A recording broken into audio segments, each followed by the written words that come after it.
우리 이혼하자. 생일이라 내가 선물을 준비했을 거라고 기대했을지도 모르겠지만 내가 줄 수 있는 건 이혼 서류밖에 없네. 나 당신이랑 더 이상 함께하고 싶지 않아. 그러니까 우리 그냥 이혼했으면 좋겠어. 내가 이런 말 한다고 너무 원망하지는 마. 애들 키울 양육비는 줄 테니까. 그럼 내가 할 의무는 다 한 거잖아. 이런 나를 너무 매정하게만 생각하지 말아줘. 나에게도 꿈이 있고 내가 하고 싶은 모든 것들에 대한 지지를 받고 싶어. 근데 그게 당신이랑은 안 될 것 같아. 당신 능력으로는 할 수 없는 일이거든. 그러니까 이쯤에서 우리 갈라서고 각자의 길을 응원해 주도록 하자. 나를 원망해도 좋아. 하지만 내가 안 되겠는데 어떻게 하겠어. 남편의 말을 들은 저는 정말 이게 현실인지 꿈인지 구별이 가지 않을 정도로 기가 찼어요. 이혼이라니요. 갑자기 뜬금없다는 생각을 하기도 했죠.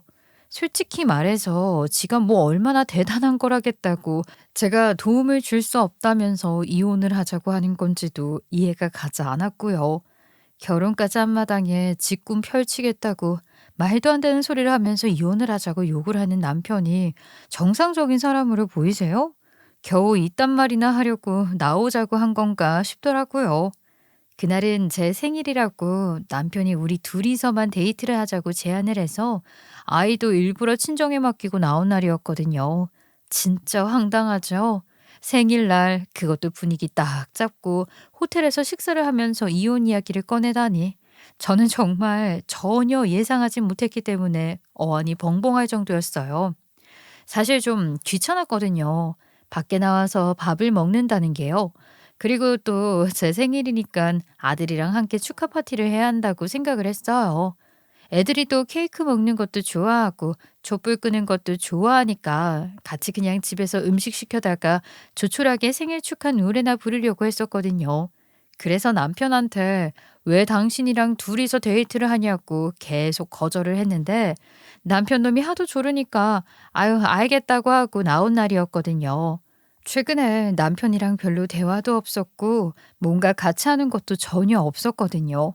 저랑 대면대면 하던 이 화상이 웬일로 나한테 이런 제안을 하지 싶어서 놀랐던 것도 있었어요. 근데 이런 일이 기다리고 있었을 줄이야 누가 상상이나 했겠냐고요. 이혼? 참나. 지가 뭔데 저한테 이혼을 하자고 요구를 한단 말입니까? 대체 어디서부터 잘못되었나 생각이 들더라고요. 과거만 해도 이런 사람이 아니었는데 말이죠. 우리 남편 연애할 당시에 아니지. 신혼 초 아이를 낳기 전까지만 해도 남편은 저만 바라보던 해바라기 같은 사람이었어요. 정말 자타공인 아내 바라기였죠. 제가 어디를 가도 일거수일투족을 알아야 했고 시간이 조금만 늦어도 저를 데리러 오던 사람이었기 때문에 친구들이 눈꼴시다고 질투를 할 정도였어요. 정말 우리는 남들이 인정하는 인고 부부였고요. 세상에 서로 이렇게 위하고 사랑하고 아끼며 살 수 있는지 부부 사이라는 건 이게 딱 표본이다 할 정도로 주변에서 칭찬도 많이 해주었어요. 그래서 결혼한 지 1년이 채 되지 않아 저희 부부의 사랑의 결실인 첫째가 생겼고 연년생으로 둘째까지 낳았지요.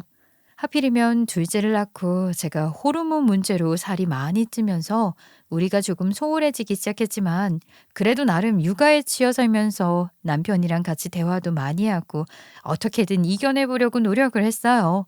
대충 권태기 정도로만 생각했거든요. 그도 그럴 게 제가 살이 찌면서 코골이가 엄청 심해졌기 때문에 서로 스트레스를 좀 받았어요. 남편은 일의 특성상 아침 7시에 출근을 해서 오후 4시에 퇴근을 했는데 저 때문에 숙면을 취하지 못한다는 이유로 우리는 각방을 쓰게 되었거든요. 부부 사이라는 게 붙어 있어야 더 특별해지는 거라고 각방을 쓰기 시작하면서부터 우리 사이가 점점 멀어지기 시작했던 것 같아요. 그거 말고는 대면대면해질 이유가 별로 없었거든요. 이전에는 자려고 누워서 이런저런 이야기를 하다가 잠들었는데 각방을 쓰면서부터 대화가 확 줄어들기 시작했기 때문에 서로 하루 종일 뭘 했는지 대화를 나눌 시간이 없었어요. 애들이 깨어있을 땐 아이들 돌보느라 남편에게 하는 말이라고는 이거 좀 치워줘, 저거 좀 갖다 줘 밖에 없었거든요. 거기다가 제가 몸 관리를 해야 했기 때문에 늘 예민했고 남편의 사소한 행동에 화가 나기 시작했어요. 호르몬이라는 게 사람 성격을 개차반으로 뒤집어 놓더라고요. 남편이 양말을 뒤집어서 벗어놓는다거나 먹고 난 그릇을 치우지 않는다거나 하면 엄청나게 화가 치밀어 오르는 거예요. 남편의 입장에서는 제가 아무래도 몸 관리를 해야 하는 입장이라고 해도 큰 병에 걸린 것도 아니고 하루 종일 집에만 있으면서 그런 집안일도 안 하냐? 이런 말들을 하기 시작했고 저는 집에서 집안일만 해야 하는 사람이냐고 반박을 했었죠. 듣다 보니까 기분이 나쁘네. 내가 집안일을 하는 사람이지 당신 시중을 들어주는 사람이야?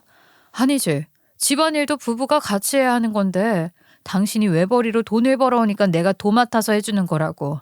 근데 설거지는 내가 한다고 쳐. 그래도 먹고 난 그릇은 싱크대에 좀 가져다 놔야 하는 거 아니야? 어떻게 그런 사소한 일도 안 하려고 그래? 내가 바빠서 안 치운 거지. 맨날 안 치웠어? 어쩌다가 한 번이잖아. 오늘은 아침에 밥 차려 먹다가 늦을 것 같아서 어쩔 수 없이 그런 거잖아. 매일 아침마다 그러면서 뭘 어쩔 수 없이 오늘만 그런 것처럼 이야기를 하고 그래. 당신이 하루 이틀 그랬어? 그랬으면 나도 이해하고 말을 하지 않지. 도대체 아침에 남편이 출근하는데 자느라 바빠서 나와보지도 않는 사람이 무슨 할 말이 그렇게 많다고 하나하나 따지고 들어. 당신이야말로 애들 데리고 자봐. 애들이 자면서 뒤척이기도 엄청 뒤척이고 새벽에 울면서 깨기도 하고 그러는데 그럼 내가 피곤하지 않겠어? 남들은 육아하는 마누라 힘들까봐 저녁도 사오고 요리도 하고 청소도 한다는데 당신은 뭐가 그렇게 불만이야? 그 사람들은 나처럼 실적 따라 월급 나오는 게 아니라 꼬박꼬박 회사에서 일 못해도 월급 주는 사람들인가 보지. 나라고 안 도와주고 싶어서 이래? 도와주고 싶은 마음이 있으면 당신이 조금만 노력하면 되는 거잖아. 이렇게 아주 사소한 문제로 부부싸움을 하고 서로 틀어지고 했기 때문에 우리 사이는 말하지 못할 벽 같은 게 생기기도 했어요. 저는 남편의 행동을 이해하지 못했고 남편은 집에서 아이만 보는 사람이 뭐가 그렇게 바쁠 일이 있냐고 저를 이해하지 못했죠. 이혼하고 싶다는 생각이 굴뚝같이 들었던 시절도 있었지만 그래도 저는 어린아이들을 보면서 참았습니다. 아이들에게 아버지를 뺏을 수도 없는 거고 또 두 아이들을 저 혼자 돈벌이 하면서 키운다는 게 막막했기 때문이었어요. 다들 어느 정도는 공감을 해 주시리라 믿어요. 남일일 때는 쉽게 이혼하라고 조언을 할 수 있을지 모르겠지만 막상 본인에게 닥치면 그게 얼마나 쉽지 않은 어려운 일인지를요. 저는 그냥 우리 애들만 잘 키우면 된다. 우리 애들이 나중에 다 크면 효도하겠지. 그것만 바라보면서 살았는데 남편이 제 생일날 이혼을 하자는 이야기를 하니 얼마나 황당하겠어요. 갑자기 이혼이라니. 그게 무슨 소리야? 그것도 내 생일에 이혼을 하자고 하면 내가 그렇구나 이혼하는구나 하면서 받아들여야 해? 왜 당신 혼자 생각하고 당신 혼자 결정을 내리는데 나는 이혼 못 해줘. 누구 좋으라고 이혼을 해줘. 내가 왜 이혼을 당해야 하는데. 잘못한 것도 없는데. 정말 충격적인 생일이다.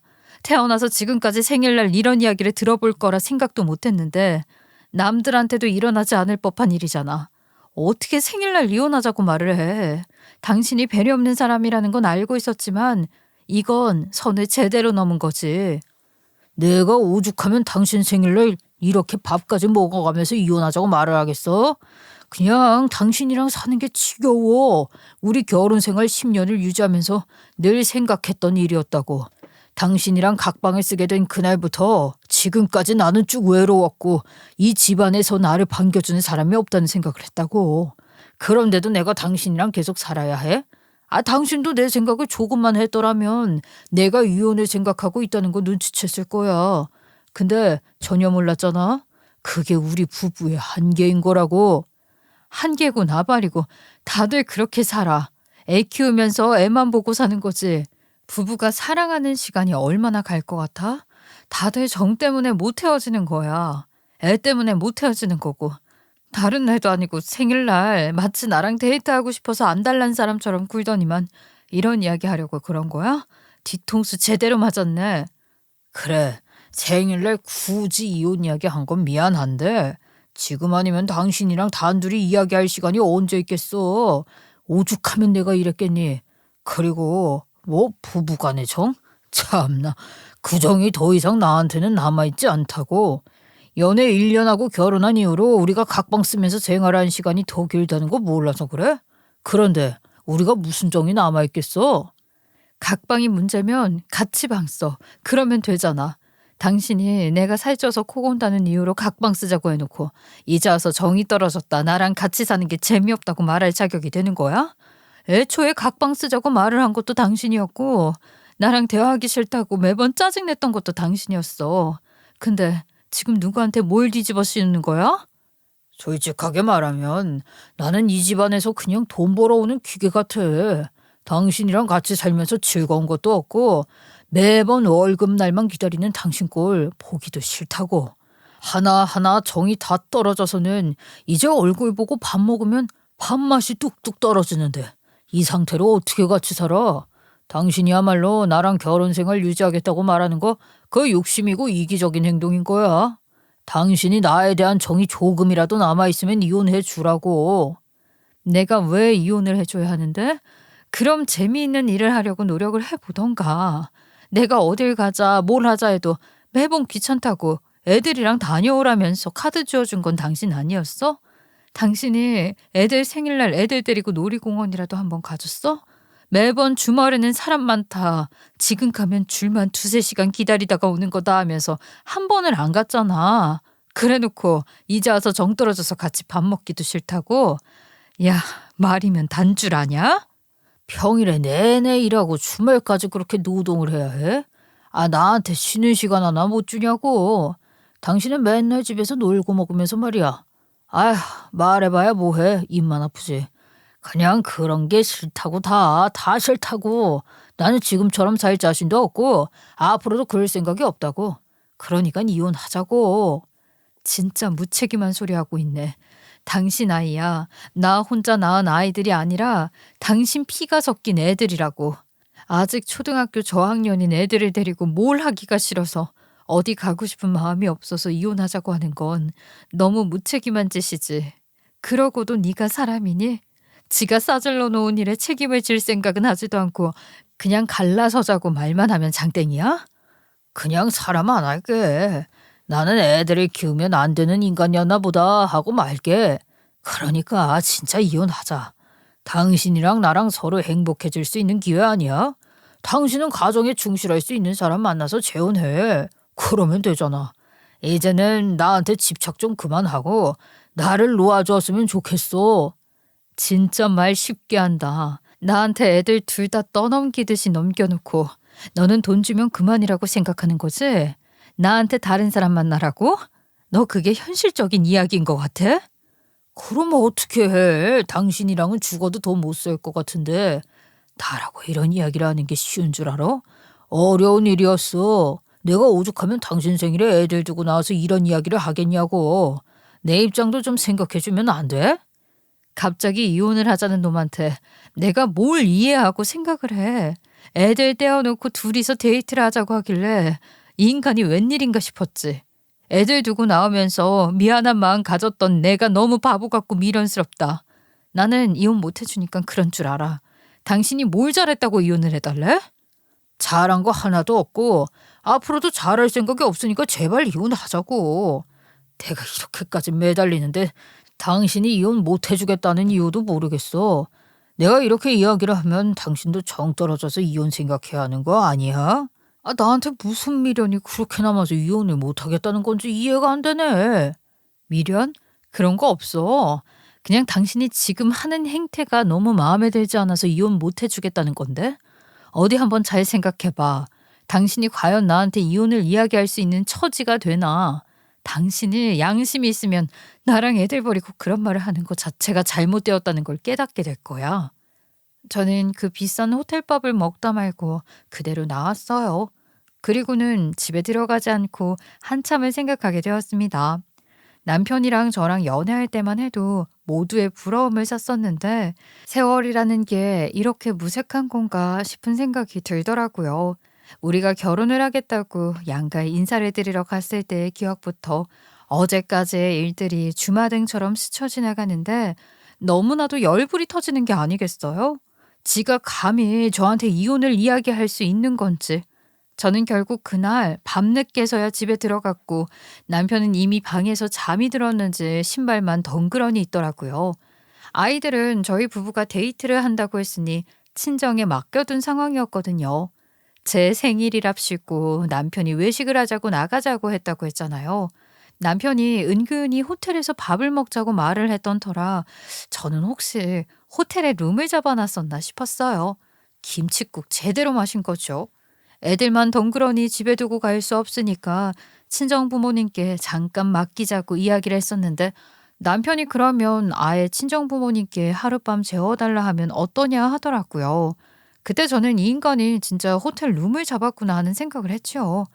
근데 사실은 저랑 이혼 이야기를 마무리하려고 애들 있으면 큰 소리 내면 안 되니까 술을 쓴 거였더라고요.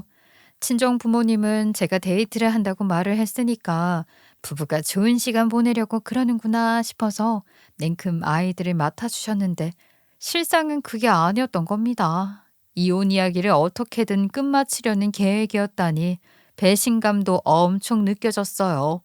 저는 밤새 고민을 하다가 결국에는 제 머릿속에 있던 계획을 실행하기로 마음먹었습니다.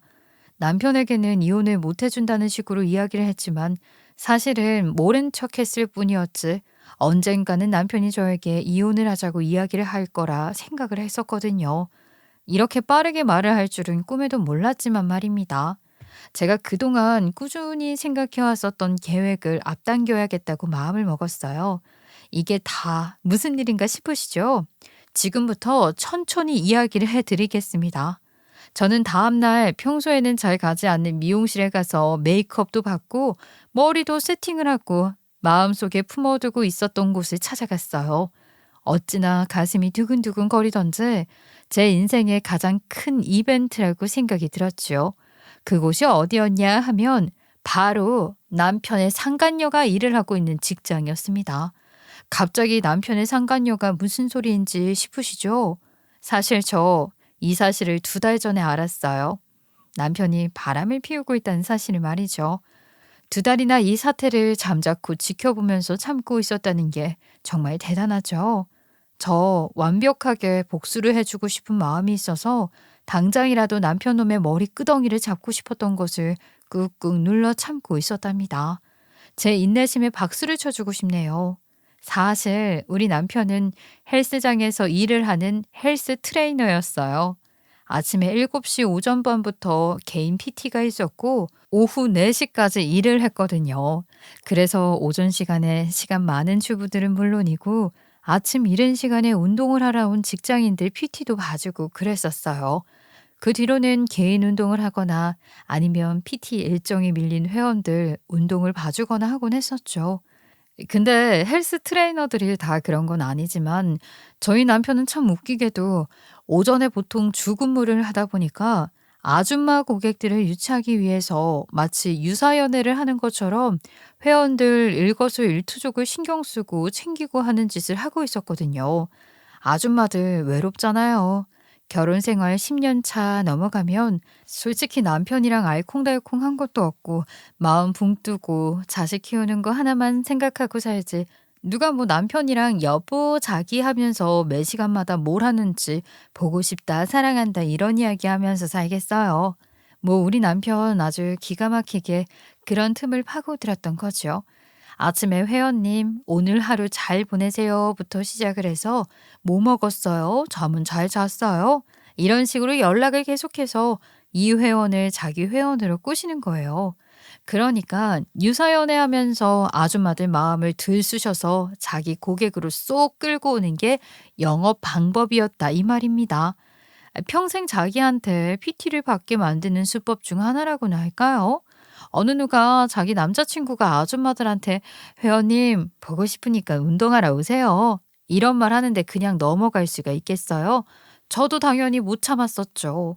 그래도 저밖에 없다. 저밖에 모른다고 늘 저를 챙겨주고 데리러 오고 했던 모습에 믿음이 가서 결혼을 했었던 것인데 이 인간이 바람을 피운다는 사실을 알게 된 것이었습니다. 의외로 꼬리는 금방 밟혔어요.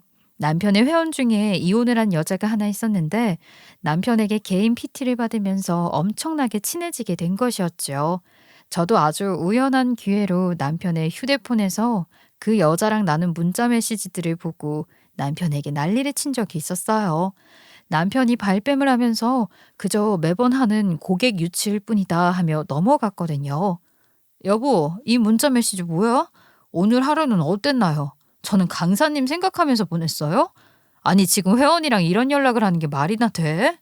알잖아. 내가 하고 싶어서 그런 대답하는 게 아니라는 거. 이 회원님이 이혼을 해서 그런 건지 외로움을 많이 타는 성격인 것 같더라고. 내가 조금만 잘해주면 PT권도 30회씩 끊고 내가 추천해주는 제품 사면서 내 것까지 사다 바치는데 당연히 놓치고 싶지 않은 회원이지 않겠어? 아, 내 마음까지 오해하지 말아줘. 정말 그게 다야? 아무리 당신이 고객을 유치해야 해서 이런 말 저런 말 다 한다고 하지만 이 문자는 뭔데? 저도 회원님 생각하느라 가슴이 불끈불끈? 아니, 이런 대화를 하는 건 바람이나 다름없는 거 아니냐고. 도대체 이렇게까지 하면서 고객을 유치해야 할 정도로 당신 실력이 없어? 내가 실력이 왜 없어?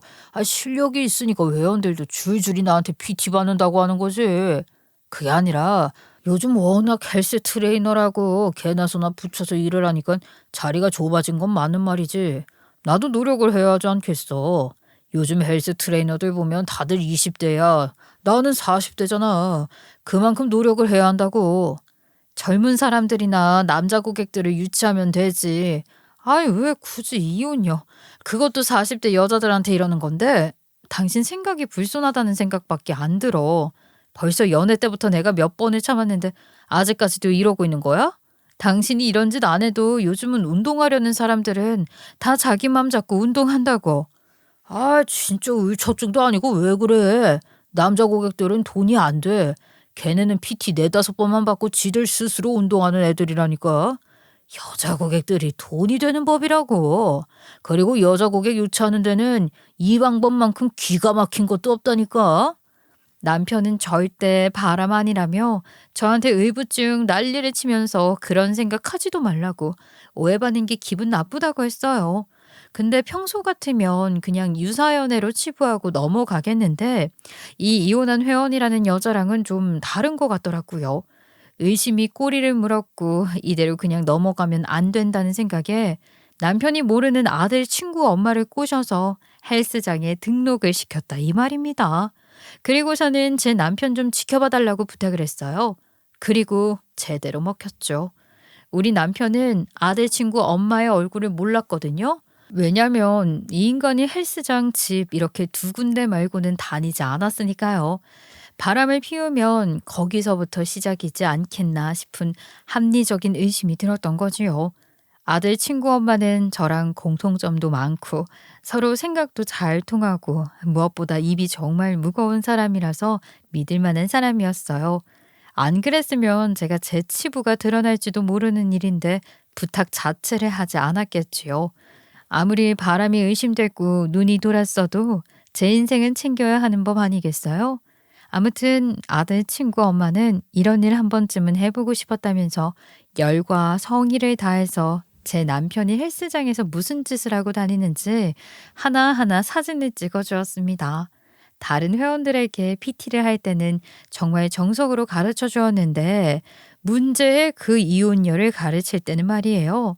와, 정말 눈 꼬이셔서 못 보겠는 장면들이 줄줄이 찍혀 있는 게 아니겠어요? 뭐 자세를 잡아주는 척하면서 은근슬쩍 둘이 붙어 있는데 사진으로만 봐도 누가 봐도 이건 바람이다 싶은 생각이 들 정도였어요. 오죽하면 아들 친구 엄마도 이거 바람 맞다고 하더라고요. 내가 오죽하면 헬스장에서 어마어마 소리를 다 질렀다니까. 둘이 무슨 사귀는 사이인 것 마냥 물도 나눠 마시고 서로 땀도 닦아주고 하는데 내가 진짜 저 인간이 내 친구의 남편 맞나 싶을 정도로 화가 나더라고. 이거 무조건 그냥 넘어가면 안 돼. 무조건 소송 걸어. 상간녀 소송. 내가 사진도 다 찍어 왔어. 어때? 나 기가 막히지? 잘했지? 진짜 뭔가 이 회원이랑은 남다른 것 같더라니. 이런 식으로 내 뒤통수를 쳐? 아, 열이 뻗치네. 바로 터트리지 말고 현장을 잡던가 아니면 자기도 제대로 뒤통수 칠 일을 만들어 버리는 거 어때? 그게 드라마에서만 가능하지 현실에서 되겠어? 일단은 뭔가 확실한 걸 더 잡아놔야겠어. 헬스장에서 눈치가 그래도 좀 보이는지 사진들이 약하긴 하네. 그렇긴 하지. 이거 뭐 그냥 자세 잡아주는 거라고 박박 우기면 할 말 없긴 해. 아이 너무 배경이 헬스장이라서. 그 사진으로는 그냥 회원과 트레이너 사이다 우기면 그만일지도 모른다는 생각에 그날부터 바로 남편이 자는 사이에 남편의 휴대폰에 들어있는 문자 메시지도 하나하나 다 찍어서 보관을 하고 있었어요. 증거라는 건 많이 모이면 모일수록 좋은 거잖아요. 그러다가 문득 생각이 난 거예요. 우리 남편 휴대폰이 통화 녹음이 되는 휴대폰이라는 것을 말이죠. 저는 확실한 증거를 찾기 위해 통화 녹음을 자동 녹음 설정으로 바꿔두었어요. 그리고 2주일 뒤에 남편 몰래 컴퓨터에 연결을 해서는 통화 녹음 파일을 컴퓨터에 옮겨놓고 남편이 출근을 한 사이에 그 파일들을 들어봤습니다. 근데 진짜 제 예상대로 둘은 불륜 맞았어요. 통화 녹음이 자동으로 된다는 사실을 몰랐던 남편놈은 문자 메시지랑은 차원이 다르게 애정 표현을 하고 있더라고요. 자기야, 오늘은 운동 어땠어? 허벅지야 알배기일 수도 있는데 내가 마사지라도 좀 해줘야겠는데 헬스장에 보는 눈이 많아서 그러지를 못하겠네. 오늘 저녁에 개인 PT 있다고 거짓말하고 자기네 집으로 가서 좀 주물러 줄까? 어머, 그러면 나야 좋지. 마누라한테 안 들키게 와. 근데 자기 마누라는 살 안 빼? 어쩜 그렇게 자기 관리가 안 되는 여자인지. 막말로 자기 마누라가 관리만 잘했어도 당신 나랑 바람 피울 일 없었던 거 아니야? 사진 보니깐 그냥 고사상에 바로 올라가도 되겠더라. 임신하고 살찐 거라고 안 빠진다고 하는데 세상에 안 빠진 살이 어딨어. 게으른 거지. 그런 여자랑 집에서 하루 종일 얼굴 보고 있기 너무 싫어. 밥맛이 싹 사라진다니까. 자기랑 평생 밥 먹으면서 살고 싶다. 아, 내가 왜 자기를 이제야 만나게 된 걸까? 그럼 이혼해. 내가 직업 빵빵한데 뭐 어때? 혹시 자기 내일 나 데리러 올래? 내 직장 주소 알려줄게. 서울시. 상간녀는 자기 직장이 끝나는 시간에 맞춰서 데이트를 하러 가자며 주소까지 불렀고요. 저는 혹시 몰라서 주소를 적어뒀었어요. 그게 이렇게 쓸 날이 올 줄 알았겠냐고요. 저도 은근히 쫄보라서 혼자 상간녀를 만나러 간다는 게 너무나도 겁이 나긴 했었죠. 그 여자가 어떤 여자인지 사진으로밖에 보지 못했잖아요. 하지만 죄를 지은 자는 하늘도 외면하는 법이라고 기가 막힌 기회가 찾아온 거죠. 저는 다음날 바로 만발의 준비를 하고 그 상간녀가 일이 끝날 시간에 맞춰서 머릿속에 세워둔 계획을 실행하기 위해 찾아갔습니다. 그 여자가 나를 이미 알고 있더라고요. 물론 전화통화에서 고사상 어쩌고 하면서 제 외모를 비하했기 때문에 얼굴은 알 거라고 예상은 했지만 저를 보자마자 알아보고서는 눈이 동그랗게 변하더라고요. 상간녀는 정말 뻔뻔하다는 생각이 절로 들 정도로 태연하게 저를 대하더라고요. 하긴 그 정도로 야음치가 없으니까 유부남이랑 바람을 피우는 거 아니겠어요? 저는 최대한 떨리는 마음을 숨기고는 당당하게 말을 하려고 노력했어요. 적어도 그녀 앞에서 작아지는 모습을 보여주고 싶진 않았거든요. 뻔뻔하게 유부남이랑 바람을 피우면서도 내 얼굴을 잘도 쳐다보네? 죄의식이라는 게 전혀 없는 사람인가 봐. 내가 너네 회사에 네가 불륜을 저질렀다는 거 다 까발려 버릴 거야. 까발리면 뭐가 달라질 것 같아? 아, 진짜 생각하는 거하고는 일차원적이다. 그러니까 네 남편이 불륜을 저지르는 거 아니겠어? 진짜 미친 거 아니야? 불륜이 뭐 그렇게 대단한 사랑이라고 당당하게 말을 해.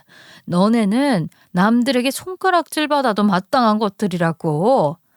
회사에 까발리든지 말든지 마음대로 해. 어차피 나는 그이랑 한국 뜨고 미국에서 새 출발할 거거든. 그러니까 전혀 타격이 없다 이 말이야. 이 나라 뜨면 그 넓은 땅덩어리에서 누가 우리한테 손가락질을 할 거야. 거기는 불륜 같은 거 신경도 안 써. 미국으로 간다고? 너희가 미국에서 뭘 할 수 있다고 그 나라를 가? 우리 남편 새끼 영어라고는 헬로밖에 못하는 놈인데 미국을 간다고? 내가 다 먹고 살 방법이 있으니까 미국에 가지 않겠니? 이 나라에서 월급 받으면서 일하는 것보다 훨씬 더 잘 벌고 잘 먹고 잘 살 수 있거든. 회사에 사표 쓰려고 했는데 잘 됐네. 아주 화려하게 이벤트 하나 치르고 간다 생각하지 뭐. 사표 쓸라 해도 말해줄까? 가발리든 말든 쓸데없는 소리 그만하고 빨리 이혼이나 해줘. 그래, 나도 비겁하게 뒤에서 불륜이나 저지른 놈이랑 더 이상 살 맘 없거든. 그래서 이혼해 줄 거야. 걱정하지 마. 이혼하지 말라고 붙들어매도 이혼할 거니까. 아줌마, 아주 큰 결심을 하셨나요? 정말 박수를 쳐드리고 싶네요. 그럼 내가 그이랑 이혼 서류 들고 갈 테니까 내일 카페에서 만나서 도장 찍자고. 내가 아무리 불륜을 저질렀다고 염치 없다고 해도 아줌마네 집에 쳐들어가서 애들 다 있는 앞에서 이혼 서류에 도장 찍으라고 요구하기는 좀 양심에 찔렸거든. 미친년이 따로 없네. 뭘 잘했다고 그렇게 당당하게 말을 하는지 언제까지 그렇게 당당할 수 있나 보자. 내가 미국에서 새 출발하겠다는 너희들을 위해서 아주 큰 선물을 준비했거든. 잠시만 기다려줄래? 전화 좀 해야 해서. 그리고는 저는 궁금해하는 상간녀의 표정을 비웃어주면서 전화를 걸었죠. 상대방은 금방 받았고 이야기 끝냈으니까 지금 들어오시면 될 것 같다고 말을 하고 전화를 끊었습니다. 전화를 건 지 얼마 되지 않아서 상간녀가 아주 깜짝 놀랄, 아니 기겁을 할 만한 사람이 상간녀의 사무실로 들어왔어요. 그 사람이 누구냐고요? 바로 상간녀의 양아버지였습니다. 이 일이 어떻게 된 건지 궁금하시죠? 저도 정말 저한테 이런 일이 일어나게 될 줄은 상상도 못했죠. 제 친구 준우 엄마가 남편이 일을 하는 헬스장에 가서 염탐을 해줬다고 했잖아요. 사진도 다 찍어서 보내주고요. 그렇게 준우 엄마가 할 일은 끝났다고 생각을 했는데 며칠 전에 저를 불러내서는 호들갑을 떨면서 이야기를 해주더라고요. 아니, 자기야, 세상 진짜 기가 막히게 좁다. 내가 어마어마한 이야기를 들고 왔어. 글쎄, 내가 실수로 그때 자기 남편이랑 고 여우년이랑 사진 찍어놨던 걸 서랍 안에 넣어놨었거든? 근데 우리 남편이 서랍을 안 열어보는 사람인데 건전지 찾는다고 서랍을 딱 열어버린 거야. 어머머, 그럼 자기 남편이 우리 남편 불륜 사진 다 본 거야? 아유, 어떻게 쪽팔려서. 근데 글쎄 그 사진을 유심히 보더니 나한테 이 사진 뭐냐고 그 여우년이 자기 아는 사람인 것 같다고 이야기를 하는 게 아니겠어? 내가 그게 무슨 말이냐 자세하게 이야기를 좀 해보라고 말을 했지. 그랬더니 전 회사 다닐 때 알게 된 사람이라고 하는 게 아니겠어. 어우 나 진짜 시겁했잖아. 자기 알지? 우리 남편이 나랑 결혼하기 전에 다니던 회사에서 해외 근무했었다고 말했었잖아. 그때 한인교회를 다니면서 알게 된 지인분이 계시는데 그분이 수양딸로 키운 여자가 그 여우년이라는 거야. 뭐라고? 그러면 지금 자기 남편 아는 지인분의 수양딸이 우리 남편의 상간녀다 이거지? 맞아, 맞아. 글쎄, 그 지인분이 자기 목숨 구해준 친구 딸을 수양딸로 삼은 거라대. 그 친구분이 지병으로 돌아가셨다나 뭐라나. 목숨 구해준 게 너무 고마워서 은혜 갚는다고 생각하고 홀로 남겨진 친구 딸을 수양딸로 삼은 거래. 그래서 그 여우년이 남편 지인분을 양아버지처럼 생각하면서 따랐다는 게 아니겠어? 아유, 암튼 남편이 그 여자 사진을 왜 가지고 있는 거냐? 여기 그 여자랑 같이 있는 남자는 누구냐? 하고 물어보길래 내가 그냥 솔직하게 다 털어놨지. 그랬더니 뭐래? 욕하시지? 아, 진짜 내가 자기 남편 앞에서 고개를 못 들고 다니겠다. 이제부터 스펙터클한 이야기 시작이라니까. 아무튼 우리 남편이 딱 그러는 거야. 역시 사람 본성은 안 변하는 거라고. 그 여우년이 엄청나게 이중적인 모습을 가진 여자였다고 하는 게 아니겠어? 우리 남편이 해외지사 근무하던 시절에 그 여우년의 심기를 거스르는 말을 했었대. 뭐 자세하게는 기억이 안 나지만 그 여자가 양아버지 재산이 워낙 많아서 그걸로 유세를 좀 떨었나 봐. 하도 꼴불견이라 한마디 했는데 그것 때문에 기분이 상했다면서 거짓말까지 쳐가면서 한인교회에서 우리 남편을 쓰레기로 만들어버렸다는 거야. 우리 남편이 억울하다고 해명을 했지만 교회 사람들이 전부 그 여자 편이었다고 하대. 그 여자가 글쎄 양아버지라는 사람이랑 교회 어르신들 앞에서 내숭이 아주 그냥 말도 못했다고 하더라. 어머머, 미친 거 아니야?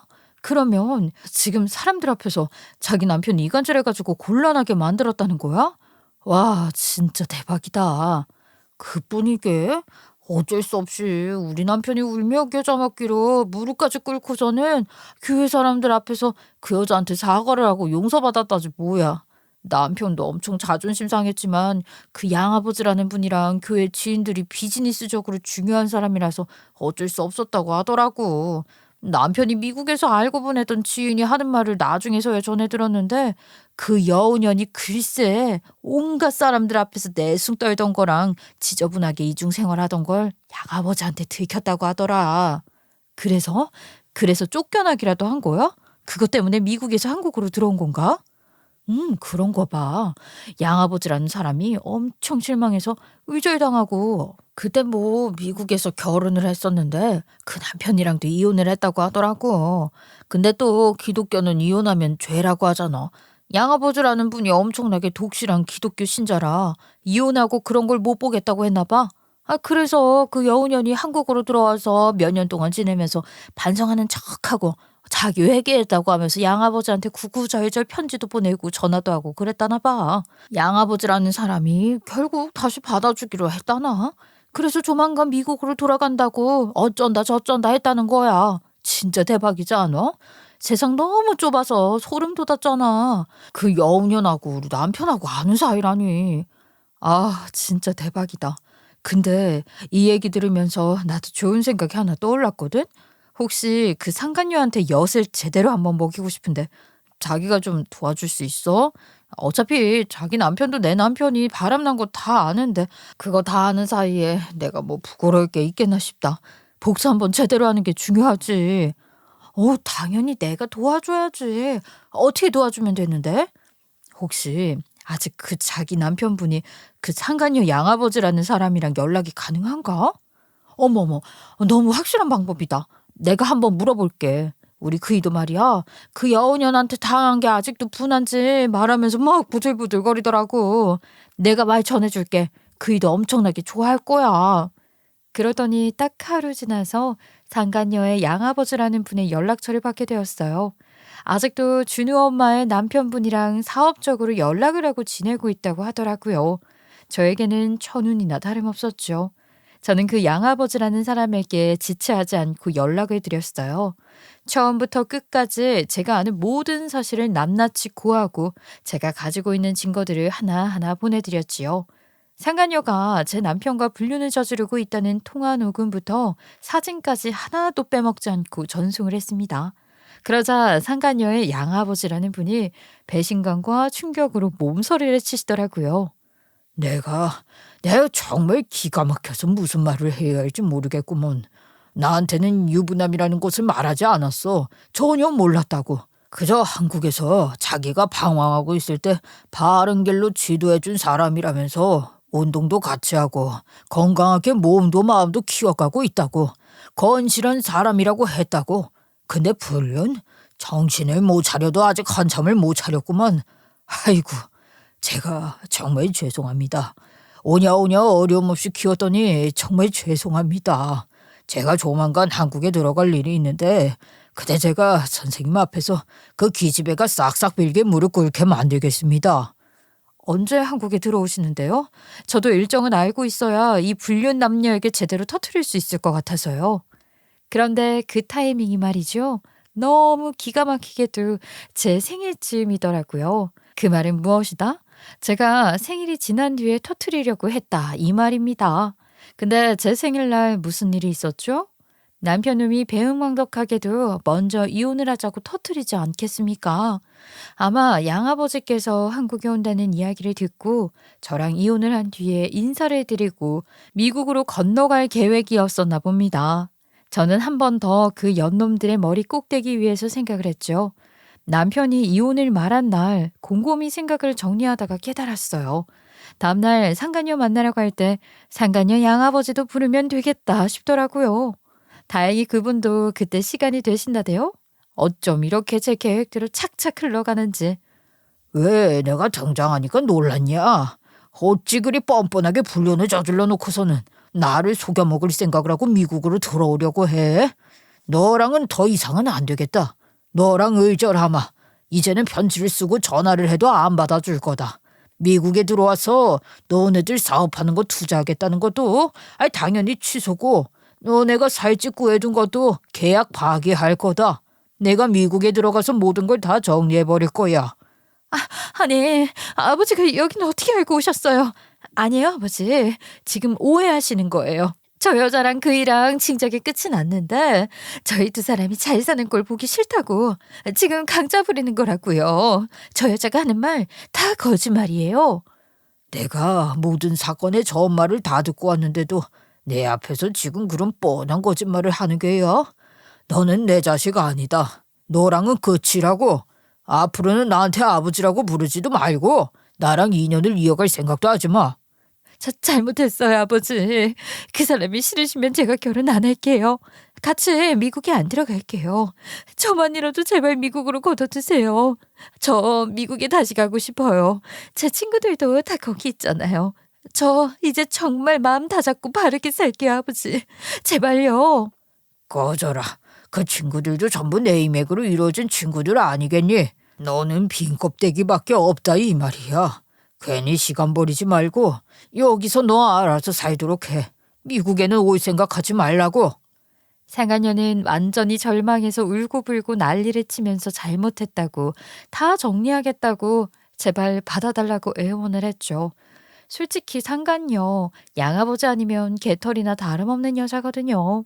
뭐 지가 할 줄 아는 게 있기야 하겠어요? 다 양아버지가 만들어준 자리고 재산이라는데. 저는 울고불고 하는 그 여자에게 비웃음 한번 크게 날려주고는 집으로 돌아왔죠.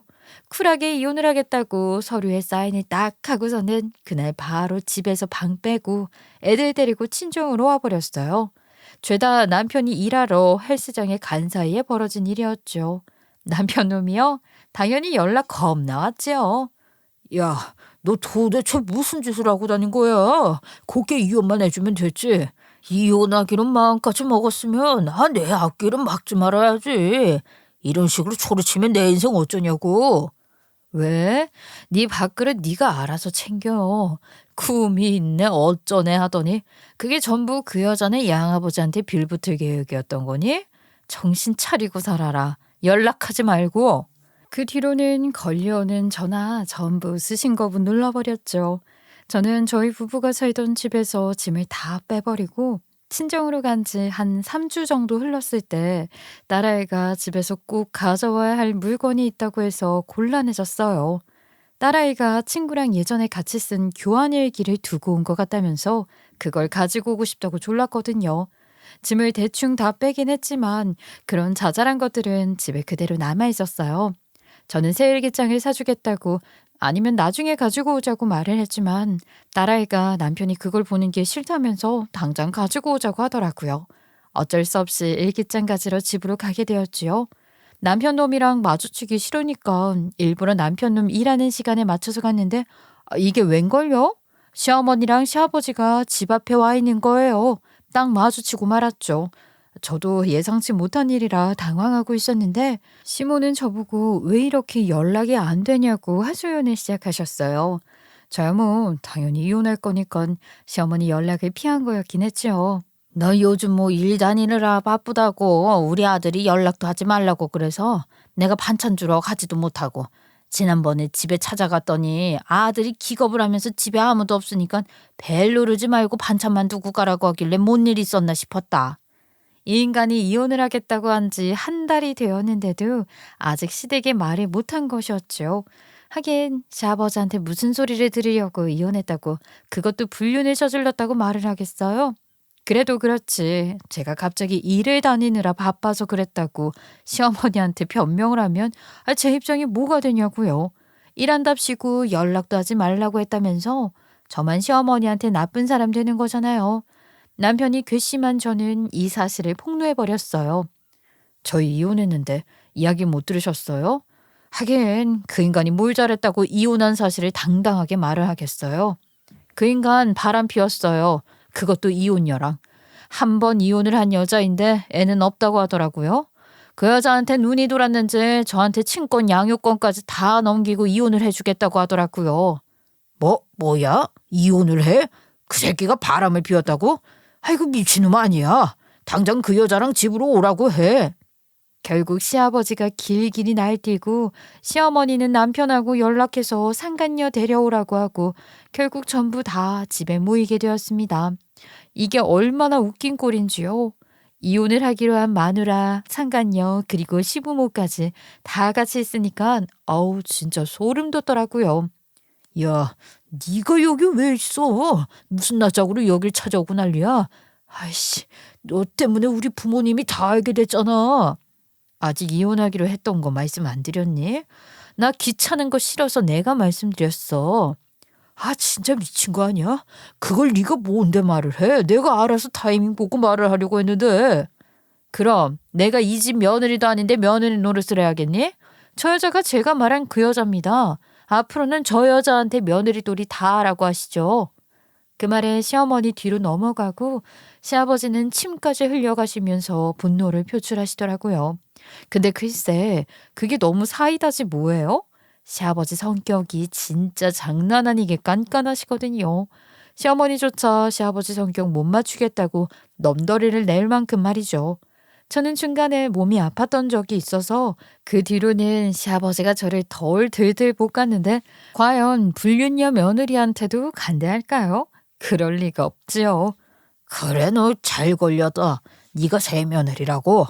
내가 그동안은 우리 며느리가 몸이 안 좋아서 이런저런 부탁도 못했는데 불륜 저질러서 일까지 잘렸다고 하니 시간도 여유로울 테고 내가 아주 시킬 일이 참 많겠구나.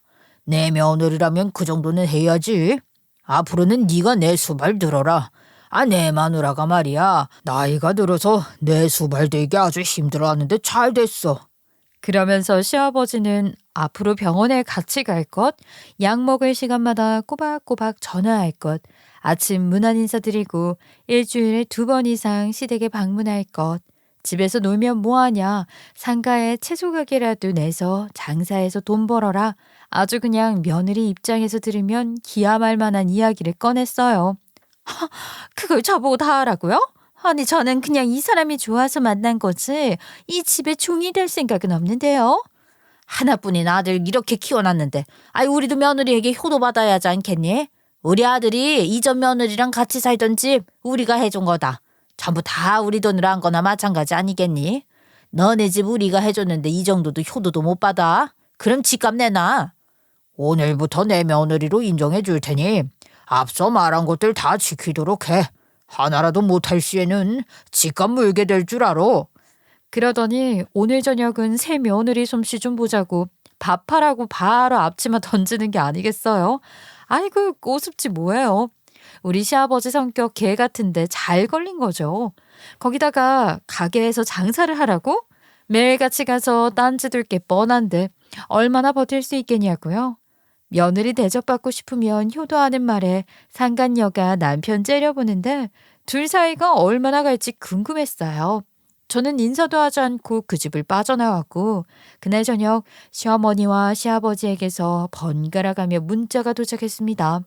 짠돌이 시아버지는 자기가 돈 모아두었던 거 나중에 무슨 일 생길지 몰라서 가지고 있었던 건데 위자료로 주겠다면서 3천만 원을 보내주셨고 시어머니는 너무너무 미안하다고 자기 아들을 용서하지 말라는 구구절절한 메시지를 보내셨더라고요.